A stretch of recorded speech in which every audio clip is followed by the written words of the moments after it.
All right, wonderful. Again, welcome everybody. My name is Katie Grilly. I'm a licensed clinical social worker and founder of Prevention Education Solutions. I am excited to bring you the third presentation of the Montgomery County Pride Series this month. So June month is the month of Pride, to celebrate LGBTQ Pride, to bring awareness, to celebrate visibility, to talk about issues that face our community that we are working together to help solve and treat and bring attention to why things are the way that they are. So tonight's presentation, I'm super excited to focus on today.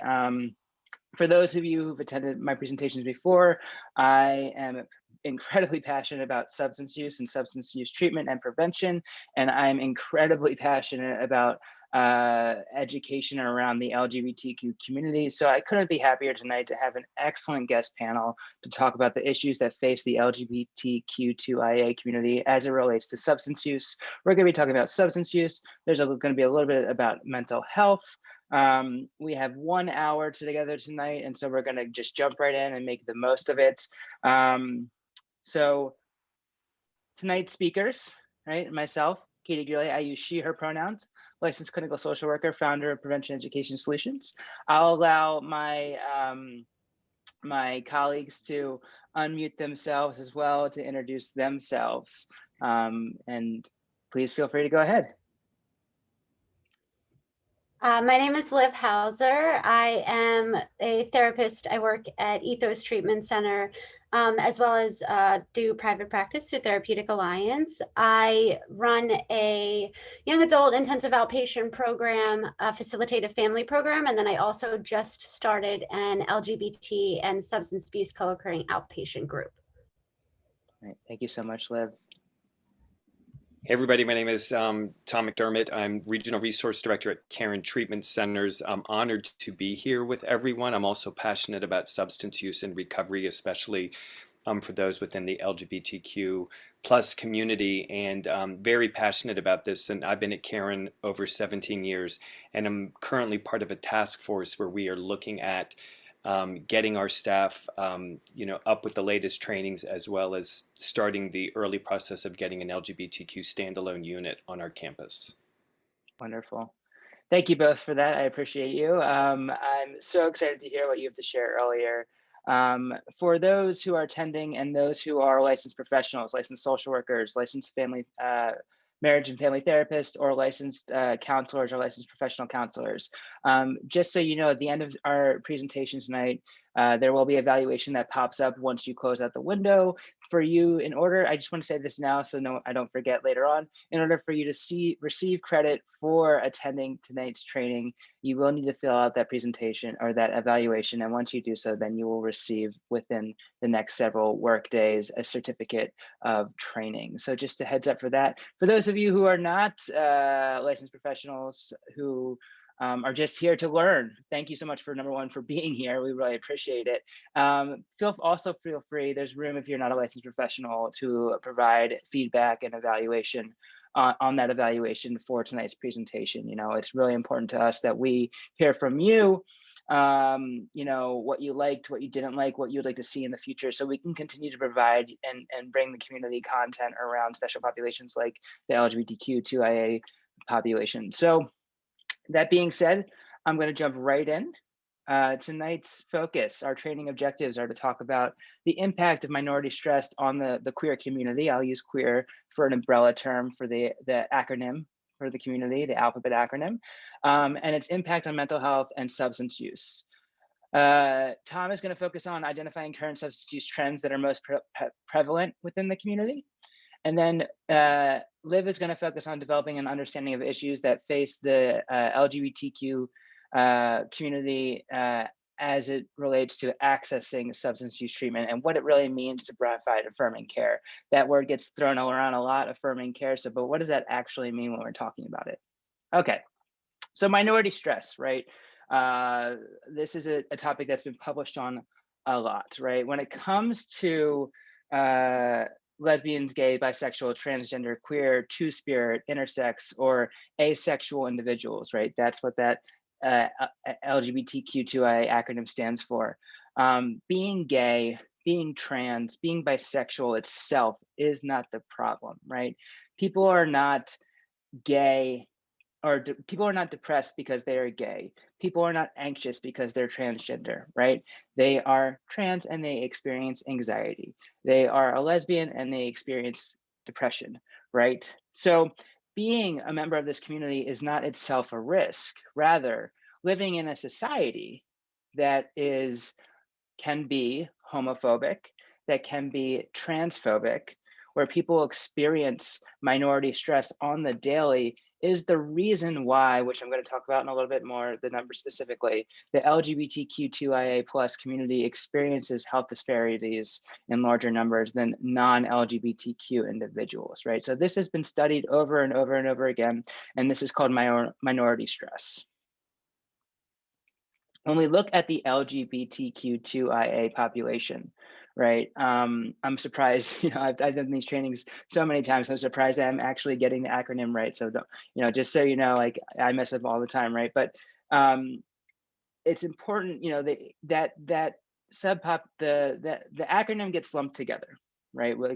We can say, oh yeah, that community experiences X, that community experiences Y. But it's super, super important when we're looking at this community that we recognize that these are all diverse experiences, right? So when it comes to affirmation, we'll provide a little bit of education about diverse experiences as it relates to sexuality and as it relates to gender. When it comes to this population, right? A gay man has a whole different experience, right? And health needs than a transgender woman. A bisexual, right, based on research, we know is at higher risk of having higher mental health symptoms related to anxiety or depression than a lesbian woman.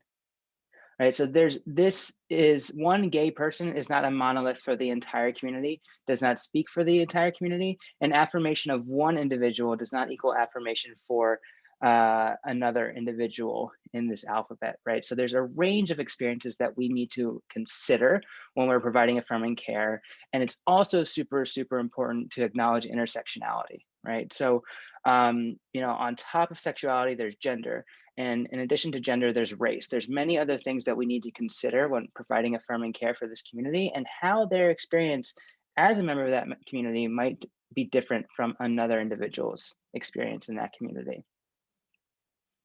Right, so I said we're going to talk about I'm not going to read everything that's on the screen because there's a lot here, but I want everyone to know that we will be making this recording will be up on Montgomery County's website, and also that this slide deck will be made available to people who are interested, right? So sexuality, many different terms, many different ways people can identify. How do you affirm someone's sexuality? You believe them when they tell you that they are bisexual. You believe them when they tell you that they are gay, when they are queer, and that is that. They are the expert on their own experience. So really, I think this slide in itself is just it's meant to have that many words on it, right? To see the vast expansiveness of options when it comes to sexuality. When it comes to gender, same thing applies, right? There's a spectrum of gender, right? I think people are familiar with the term cisgender, which is an individual who identifies with the sex that they were defined as at birth, right? So an individual who presents male, who was born designated male at birth, they move through life very masculine, they don't have any gender dysphoria, that individual is cisgender, right? Then there's non-binary, an individual who doesn't feel like the binary genders match them, right? Being binary, being male or female, right? They don't feel like being male necessarily fits. They don't feel like being female necessarily fits. They might not be directly in the middle. They might go in between, right? So gender expansive. So these are all, again, we don't need to go into all of these, but this information is available to you. And really the idea is that there's a vast spectrum of identities that we need to be able to recognize, listen to patients when they tell us how they identify, and then maybe educate ourselves on what that actually means. Okay, so when we're talking about minority stress, you know, I get this question all the time, but it's 2021. Like, is like, is this discrimination really still happening, right? Like, I remember 2015 Supreme Court, gay marriage was approved. Like, that was a landscape decision, and such a milestone for the movement. But that wasn't really the thing that addressed all of the needs of our community, right? The individuals who experience poverty at higher rates, the individuals who are victims of hate crimes, the bullying that still occurs in schools, right? So we still have a long way to go, and queer people experience minority stress still today. I'm going to talk a little bit about what that looks like in 2021, right? It's definitely evolved. I graduated in high school in 2007, and I can look back at the last 15 years of my life, and a lot has changed for the better. But again, there's still a lot to go, right? So I'm gonna talk a little bit about what actually, you know, once gay marriage was passed, we started to see this trend of the introduction of increased anti-transgender legislation, which I could talk about, which there's, every day I try to keep up, but the number keeps going up every day, how many anti-trans bills are introduced to the government. And then we're going to look a little bit about the youth experience of being queer and the minority stress they experience and why we're seeing higher acuity in mental health and substance use there. I'm going to talk about some numbers from GLSEN and the Trevor Project. Right, so this is from GLSEN, right, which is the Gay and Lesbian School Education Network. So this is a 2019 snapshot. So this is the National School Climate Survey.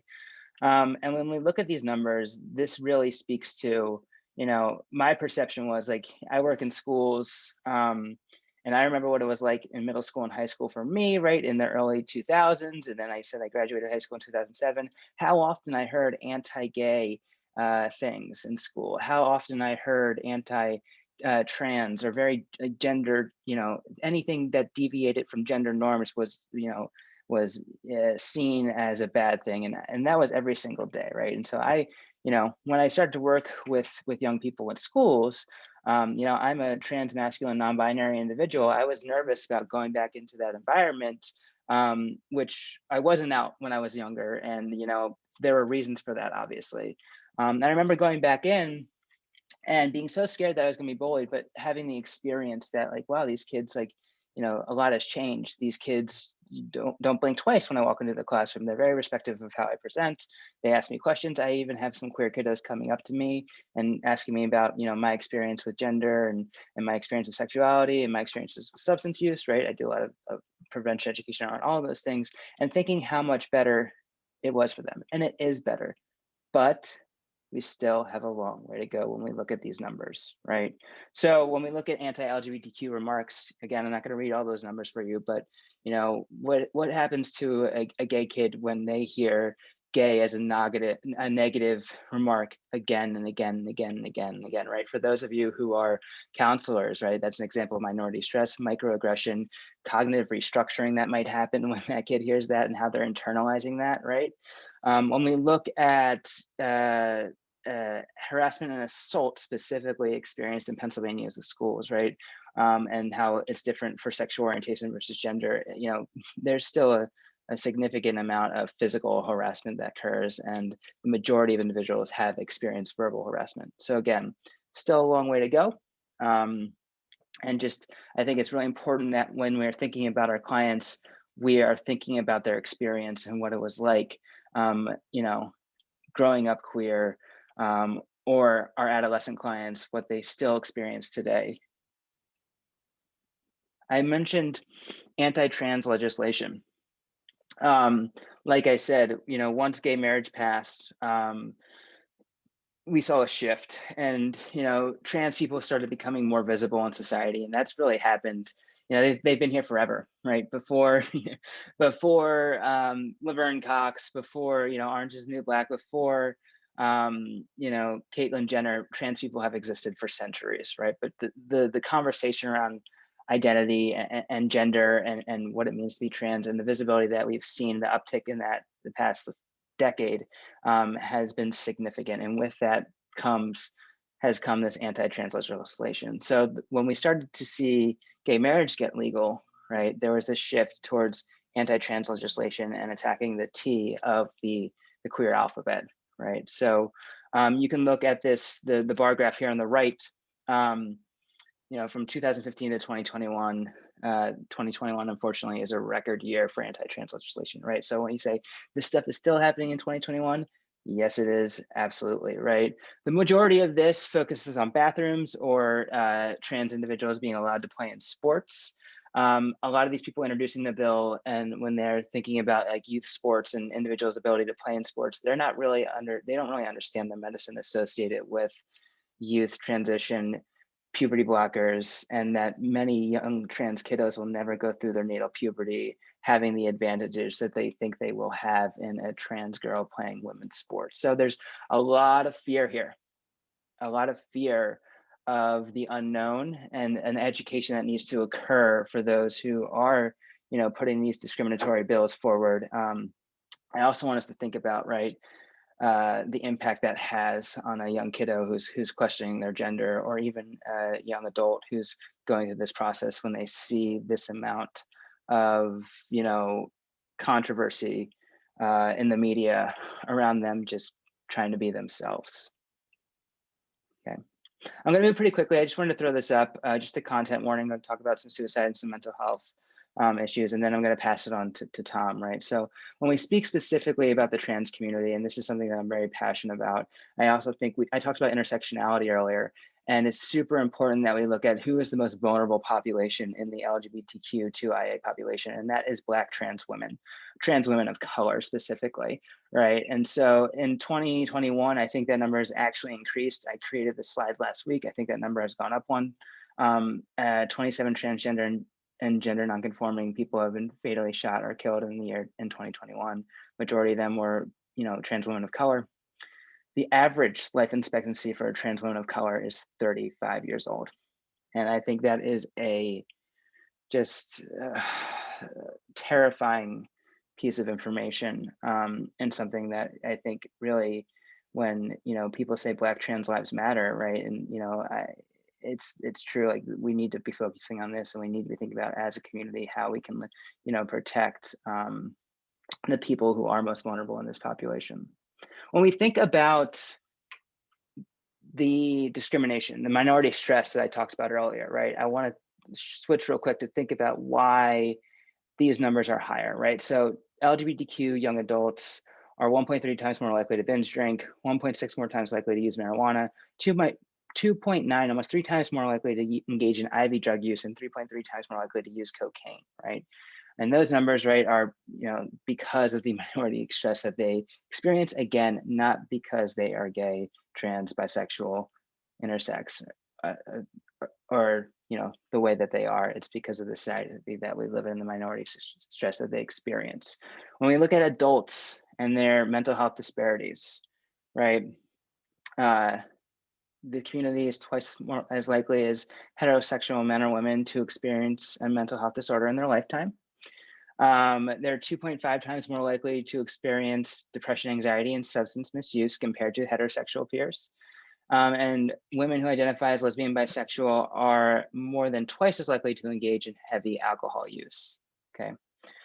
When we look at the impact on youth specifically, these numbers are from 2020, right? So 40%, and by the way, this is the survey from the Trevor Project, which you know, does amazing work on providing mental health resources and talking about the impact of suicide and how we can reduce suicide in the LGBTQIA plus population, right? So 40% of LGBTQ respondents seriously considered attempting suicide within the past 12 months. This is 2020 numbers.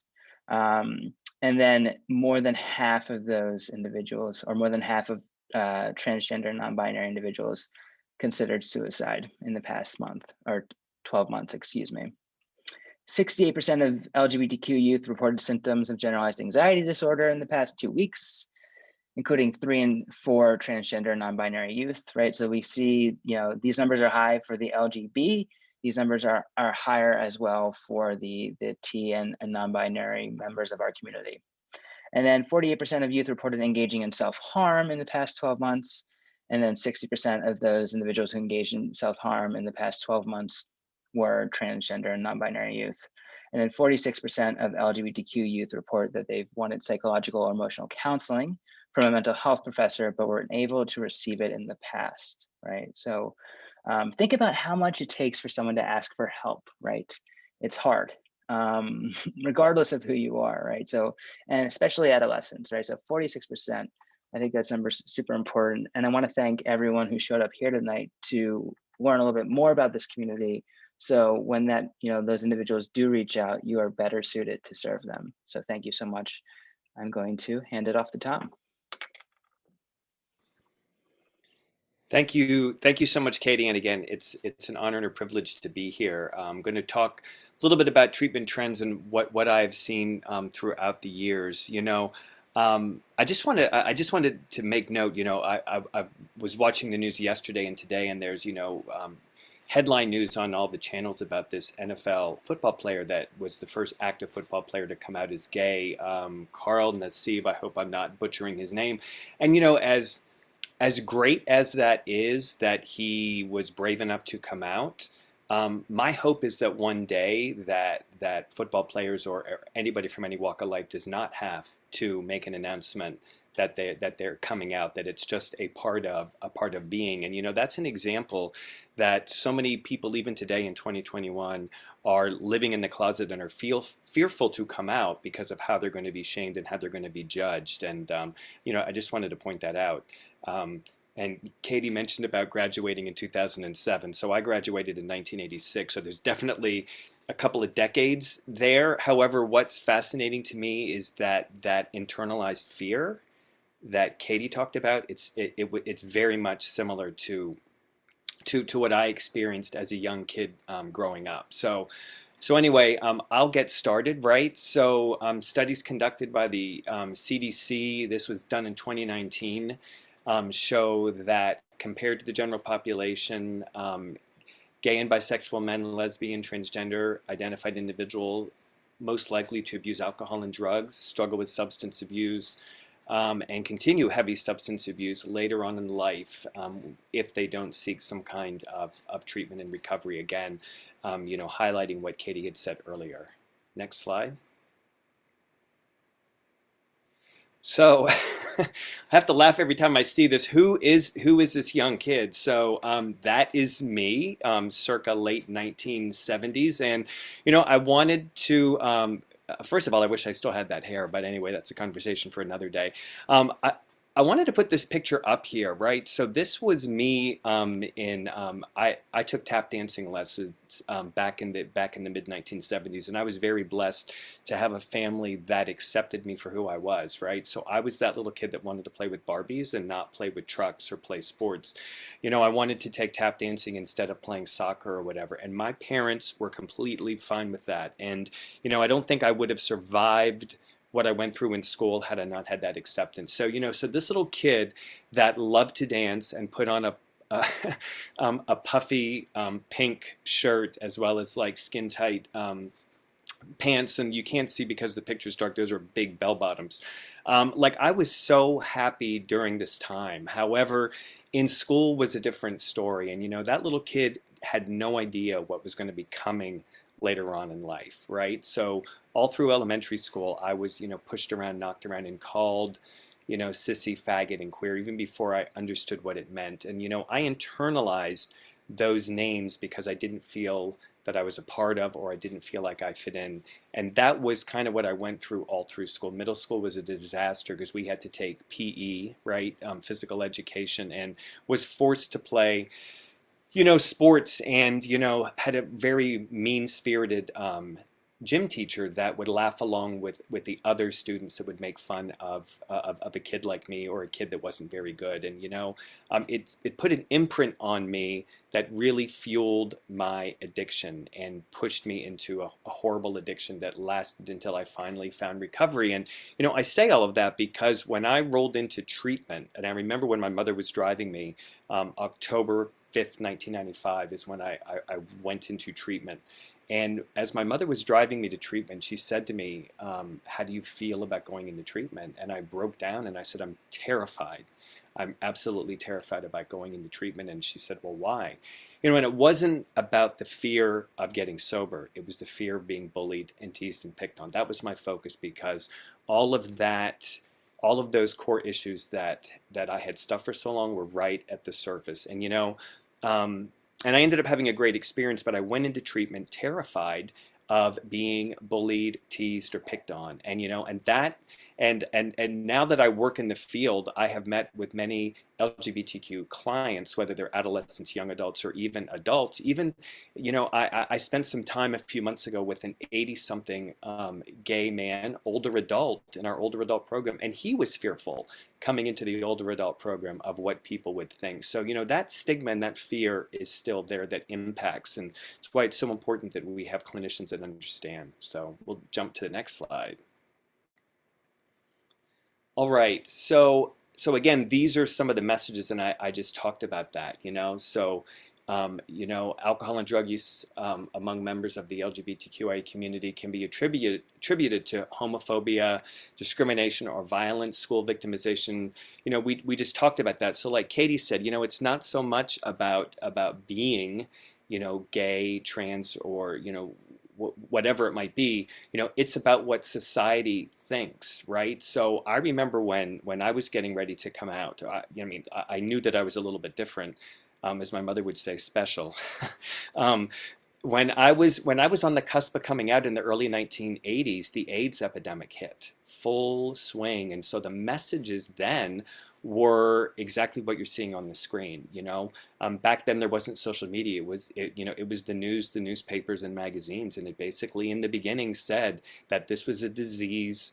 And it was a curse against gay men. And it was, you know, so here's this young kid, you know, trying to figure out his sexuality, and then you're getting these messages. So, you know, it's not only society, but it's also what people experience in their family. You know, I've got a person very close to me, and you know, he grew up in a very Christian family, and you know, even today, you know, his family says to him, well, you know, we love you as our son. However, you know, Jesus in the Bible doesn't accept you for who you are, but we accept you. And I'm like, oh my gosh, I won't even get into that of what my thoughts are. You know, it's still, and you know, and that still plays a number, you know, on people today. So next slide.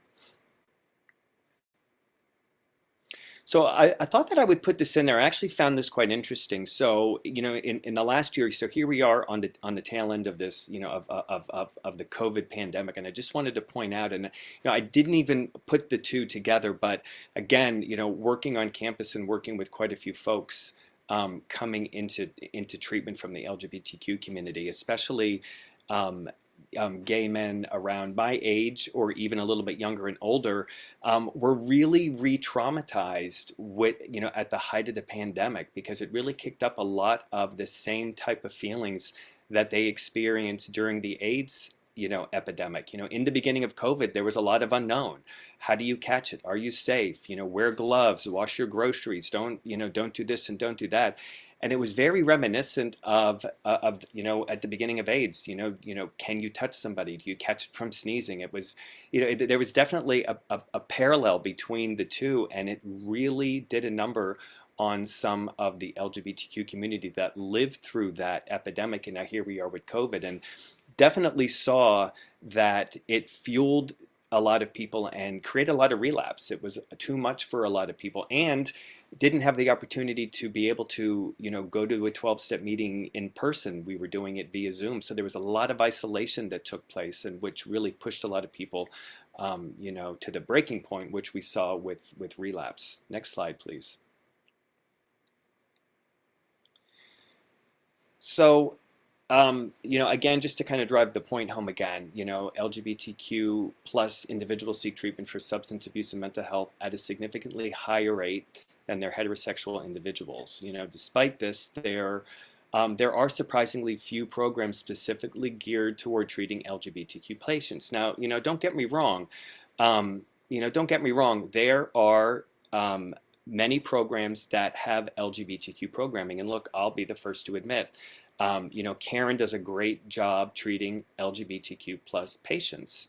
However, we do have some programs specifically designed. Is it enough? Probably not, and we're in the process of getting better. What I am seeing is there's a lot of programs that, just because, we have a couple of trainings and we have a couple of little groups and, and we wave a rainbow flag, all of a sudden we're LGBTQ competent. And so to me, it's very important that not only does the staff have a full understanding of how to treat LGBTQ folks, but also the clinical groups around it need to be designed in order to accommodate their specific needs.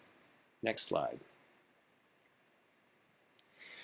So I thought it would be interesting. God bless I have to give a shout out to our tech department. They ran some numbers for me, and I appreciate that. So anyway, this is kind of hot off the press. So between 2019 and 2020, Karen's Pennsylvania campus treated about 174 LGBTQ AI plus identified patients. And then we're going to do a breakdown on the next slide. And it's broken down by drug of choice. I apologize for not having it gender specific. These were the numbers they were able to give me, and I already asked once, and I didn't want to go back and ask a second time. So anyway, as you can see, the largest is amphetamines, is the largest percentile in this, and then actually the second largest, and alcohol being the largest, amphetamines being the second largest. And I can tell you that crystal meth, which was my drug of choice, crystal meth and gay men go hand in hand, and it's devastating the LGBTQ population. It's awful. It's definitely getting worse. I remember when I did crystal meth the first time back in the early 90s, it had not quite hit the country the way it is today.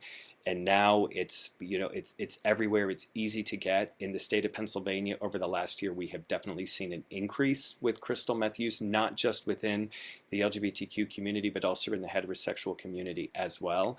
And there's specific treatment modalities that need to be done for people that utilize meth. Because not only is it just the meth use, but then there's also a lot of the sex compulsivity that goes along with it in hand. And then there's the unsafe sex that takes place, and then HIV rates with gay men. I would say 70-75% of new infections are related to illicit drug use, which is crystal meth. And so, I spend a lot of times, quite a bit of time meeting with gay crystal meth addicts on campus, and their needs are a little bit different than most folks, because there's fear, like we talked about. There's fear to be able to talk openly in a group about some of the crazy things that take place, thoughts in and how you act, and to share some of that stuff within a heterosexual, predominantly heterosexual group can be really scary. So again, going back to what we talked about, it's quite important to have specialized treatment for that. But I thought that this was interesting just to kind of see the treatment trends that we're seeing here in Pennsylvania. Next slide. So I'm just going to just talk a little bit. So these are some of the treatment modalities, and Liv will probably touch upon quite a few of them. So I'm just going to, so what we utilize at Karen within all of our treatment modalities, but specifically for LGBTQ plus MI, motivational interviewing, social support therapy, contingency management, and CBT therapy as well. So again, like I talked about earlier, I'm really excited to be part of a task force. I kind of have a big mouth, and so I've been pushing for a while, and we have a team right now to really be stepping up our game, having, specific LGBTQ treatments, as well as eventually a standalone unit down the road. So I'm excited about that, and I'm going to turn it over to my friend Liv, who I'm really excited about with the work that she is doing in the world of outpatient. So thank you. Thanks, Tom. We also, in one of the slides, I realized we used the same picture, so we're clearly on the same wavelength. Okay, so when I was coming up with how I wanted to go about talking about this aspect of working with the population, the first thought that came into my head was the idea of stigma, because I know you can relate stigma to a lot of different things, mental health, substance abuse, but also the LGBT community. There's a complete parallel between that idea of not feeling normal, not feeling safe in your environment, not feeling safe with yourself, whether that be due to trauma, societal pressure, uh, social roles, societal standards. And one of the biggest pushes for me, I think, individually as a therapist, is to help to alleviate some of that stigma, to allow for just an overall safe environment for clients within this community. It's difficult, I think, to understand, right? And one thing that I think is important that I've talked to both Katie and Tom about is I don't know everything, and I don't pretend to know everything. A lot of the community, right, all has individualistic experiences for the counselors, just as every client you see has individualistic experiences, and their treatment plans are going to be different based on whatever their experiences or needs are. It's the same thing within the community, except amplified a little bit more because their experiences are so multifaceted. One of the aspects of the community, I feel, is the idea of expectations and the intensity of judgment that oftentimes is put on the community itself. There's also this idea of expectations and judgments that I feel therapists and people within our therapeutic realm can put on ourselves, feeling like we need to know and have just a full multicultural understanding of the community as a whole, instead of taking a step back and having some of that self-compassion to understand that just as somebody may come into your office and be a part of the community and also be struggling with substance use or mental health or a multitude of things, you're going to be learning from them just as much as they are learning from you. Breaking down a little bit of that stigma for yourself and breaking down some of that stigma that these clients are coming in feeling. Because realistically, in a therapeutic relationship, you are safe and you're meant to build rapport, to be that safe space. And if you can allow somebody to be authentically themselves, which I talk about in a little bit, you're essentially doing your job, right? You're helping this person through such a difficult time. One of the aspects of judgment, and then I'll move on to the next slide. There's this idea, and I've talked about this with my own clients, about feeling immediately judged by their peers. This can be due to their own internal conflict or struggling with their identity, depending on how they grew up, depending on what they've received, what they've internalized from the outside, from what people have said to them, from how other people have reacted to them. They're coming into a situation with this idea that they're immediately going to be looked at differently. That is where, as a therapist or anybody within the therapeutic community, taking away that feeling of judgment, to me, I feel is one of the most important things, and allowing that person to not feel as though they're being looked at differently, to not feel as though they have to constantly work out exactly what they want to say and how they want to say it so that they can appease you, right? This is increasing that vulnerability. There we go. The societal standards and social roles, like those statements, you throw like a girl, man up, just get over it, right? A lot of those are very much so, right, like gender specific. You throw like a girl. I don't even really know what that means, but it's said a lot. And, you know, if somebody says that to you, I guess that has that ability to make you think, oh, okay, because I throw like a girl, apparently that means that I'm weak, because there's this idea, right? There's this social idea that being a girl means you're feminine. Being a man means you're masculine. Masculinity equates to strength. Femininity equates to being more emotional, right? But those are all stereotypes. The difficult part is when you're in a part of the LGBT community, you're almost like living in this world where stereotypes are all around you and you automatically feel different.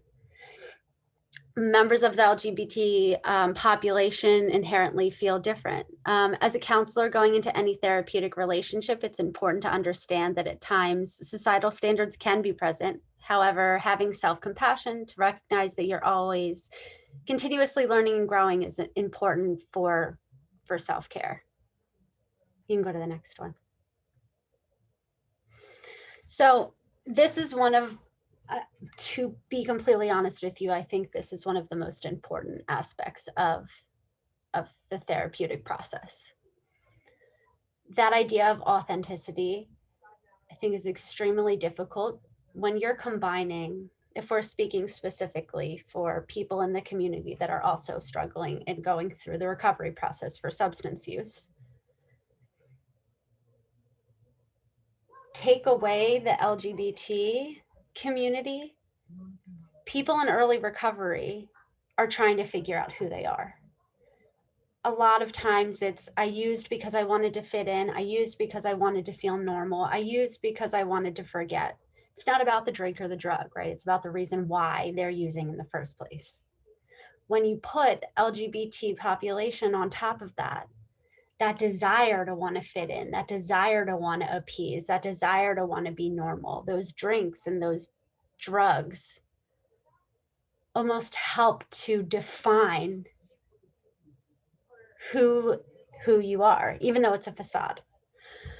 So for clients, it's really important for them to feel empowered, to feel as though they don't have to put on a mask, to feel as though they can feel safe and comfortable being themselves, opening up, talking about their continuously developing identity. When you're in the LGBT community, realistically, it's on a spectrum and it's constantly changing, and it can constantly change. That's okay. You don't have to have a direct idea of this is who I am and this is what I like and these are the people that I like and these are the pronouns I want to go by and this is how I want to identify. It's an ever evolving process for a lot of people. It's just escalated when you're also trying to go through early recovery from substance use, because the I don't know who I am is like the main difficulty to work on. One really quick thing too for the client aspect of things is that what did they hear from others? The questioning, the invalidation. Are you sure? You're just going through a phase. Feeling as though they're not valid to be who they want to be. Those questions, right, take away from the authenticity of being yourself. One of the things that I say a lot of times in my outpatient group that I think is really important is I have no expectations. You don't have to always talk about the LGBT community aspect of things. You don't always have to talk about being gay or how you identify. Truly, it's just a safe place. It's a place to be authentically yourself, to be able to express yourself, to talk about the difficulties and challenges and feel okay doing so. You can go to the next slide. So, used the same photo. In substance abuse recovery, you're not only working with clients to process through the trials and tribulations of early recovery / active addiction, but validating the person's experiences, decreasing shame and guilt.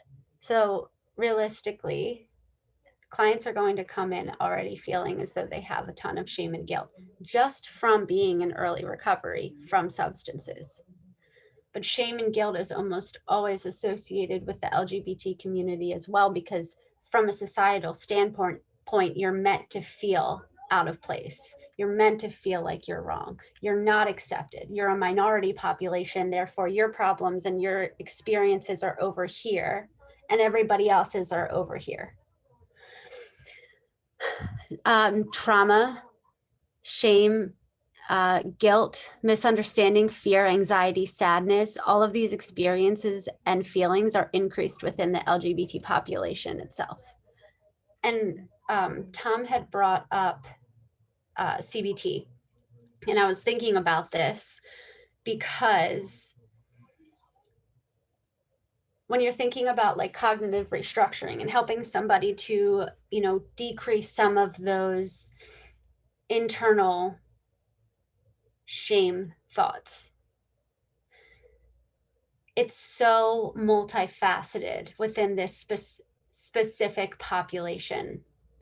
Because what I've heard from other people, what I've heard from clients that I've worked with in the past is the I'm not good enough isn't just I'm not good enough because of this one mistake. It's I'm not good enough because people have told me I'm not good enough, because society tells me I'm not good enough. I'm a bad person. I'm a bad person because I didn't do what my parents wanted me to do, or I didn't do what the church wanted me to do if they grew up in a religious household. I'm a bad person because I didn't make everybody else happy. It's not okay to live my own life because what I'm doing is going against others' beliefs.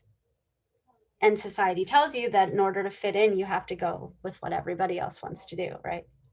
But not me, I don't do that. But I did do that for a very long time. I tried to appease all of the time and tried to fit in, and I tried to mask. You can, there you go. Here are some quick little things to kind of think about when you're thinking about a therapeutic relationship and working with people in the community that are also going through substance use recovery. I'm not going to read everything, but I think it's really important to ask. I'm a huge proponent of if I don't understand something, then I will ask. I made a mistake of generalizing. I made a statement about being gay to a population of clients that they weren't all gay. They all identify differently. And I didn't mean to. It was like I was just making a statement, trying to build rapport, not thinking about what I said. And then afterwards, I had to sit back and think to myself, okay, but that's generalizing. And within this community, I have to understand that everybody's experiences, as has been said before, are completely different. And I can't make a general statement. It's really important to validate everybody's experiences.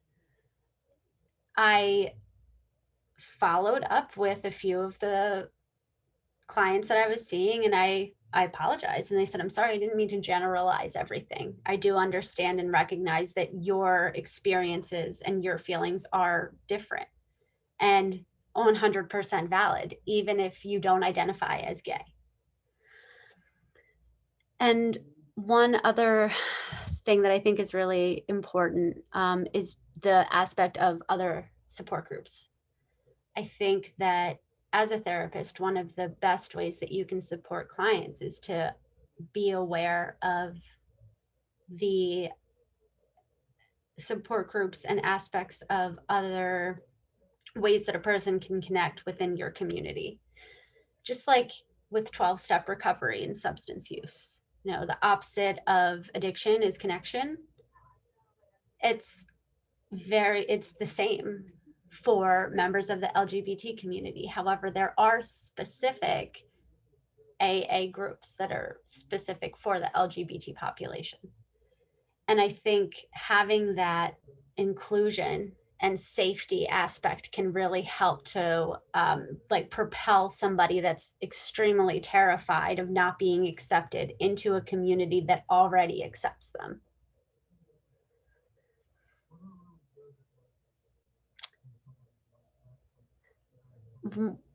And then one other thing is the aspect of trauma, which I think could be an entire presentation on its own. But being trauma informed when it comes to some specific experiences, especially I feel within the trans community. Katie had touched on this at the beginning. To understand that like their trauma, some people's trauma may not be a very large outward event. Something that when you hear the word trauma and you think about a traumatic experience, is a lot of times, even for me, my head will go to an event or something that happened that was really intense that somebody had to go through. A lot of time trauma, realistically, especially in the LGBT community, can be that internalized fear, that fear of, I had a conversation really quickly with my family last night. I'm getting married in September.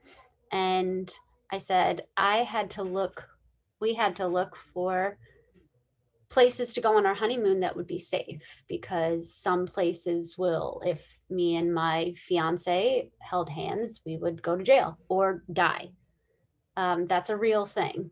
And that in and of itself is almost like every outing I go on is a mini traumatic experience, because I'm constantly looking over my shoulder to make sure that I'm not hurt. That's an experience that's specific to a lot of people in the LGBT population, because they're almost made to feel unsafe in the world. So I think just recognizing that and understanding like the differences of trauma is also extremely important.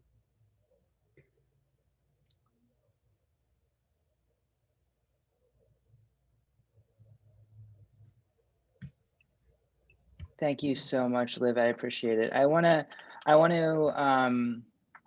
We have a couple minutes left, and I want to encourage our attendees to feel free to either, if you have any questions for Tom, myself, or Liv, please feel free to type that into the chat or the Q&A box, either one. The Q&A will be anonymous if you'd like to do it that way.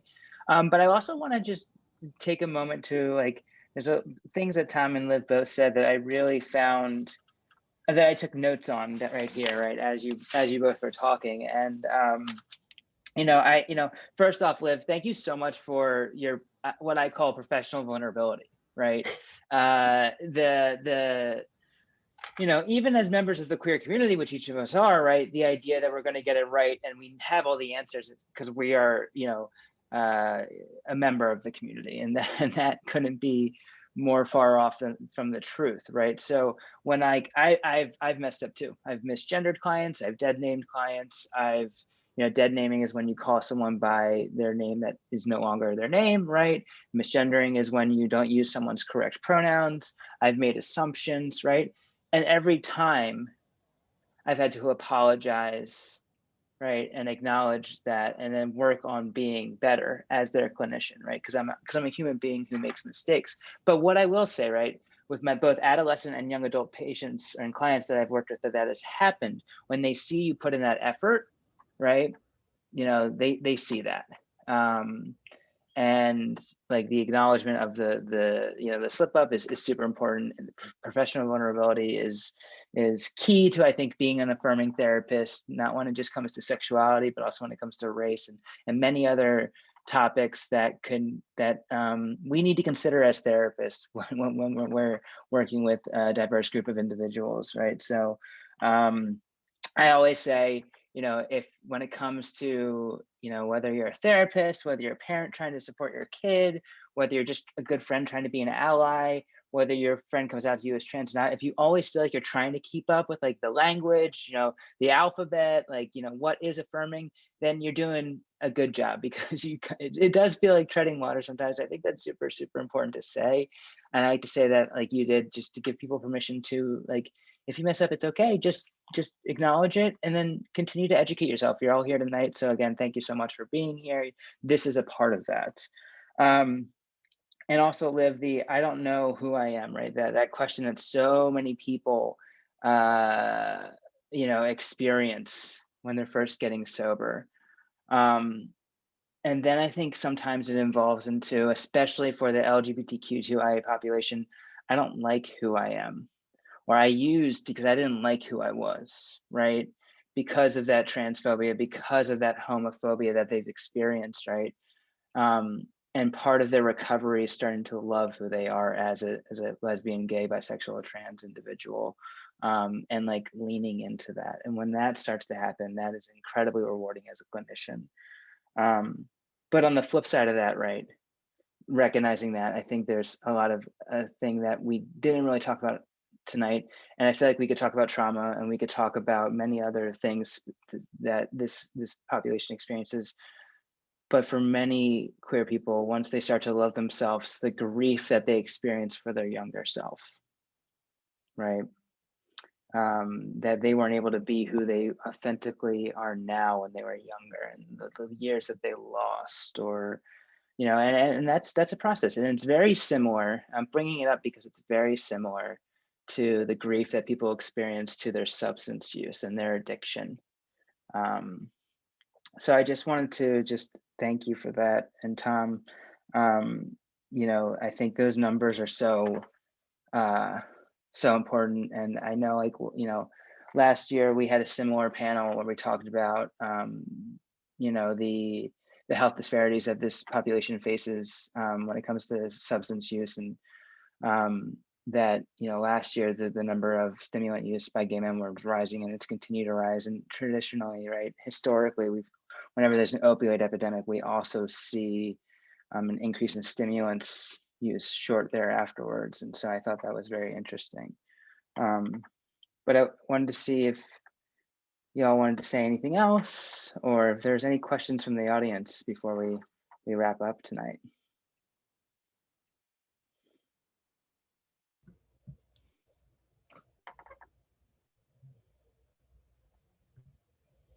Looks like we have one question coming in.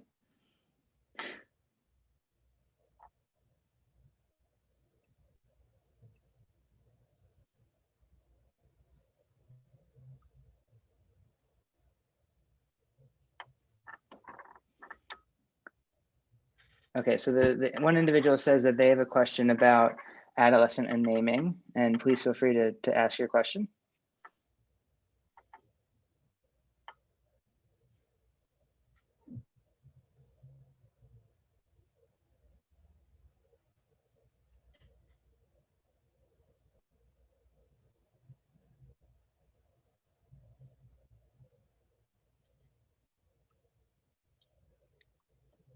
Just so you know, you do have to enter, and if I didn't say this earlier, I apologize. You do have to enter your questions either into the chat box or the Q&A, because tonight's format is a webinar. I can't unmute any of the attendees, but please feel free to type your question into the chat box.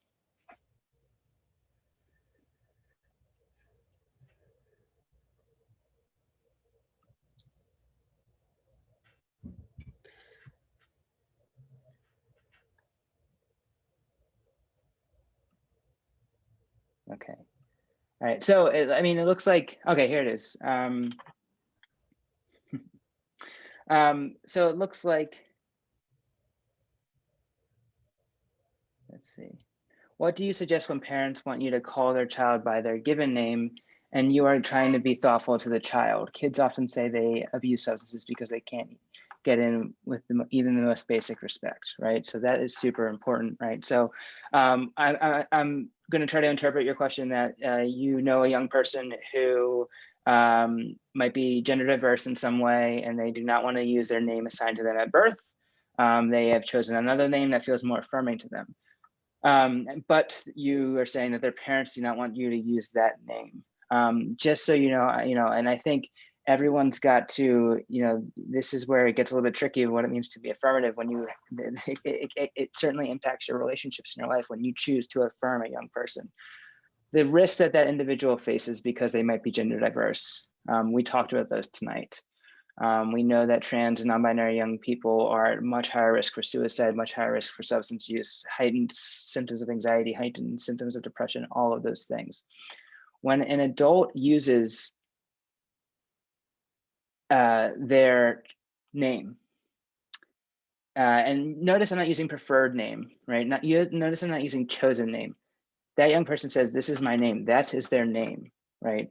When an adult uses their name, when an adult uses their correct pronouns, right, and chooses not to misgender this child because the child has asked for this, you are significantly reducing that individual's suicidal ideation. Or research has proven that it takes one adult to make a difference to affirm a young person in their gender identity.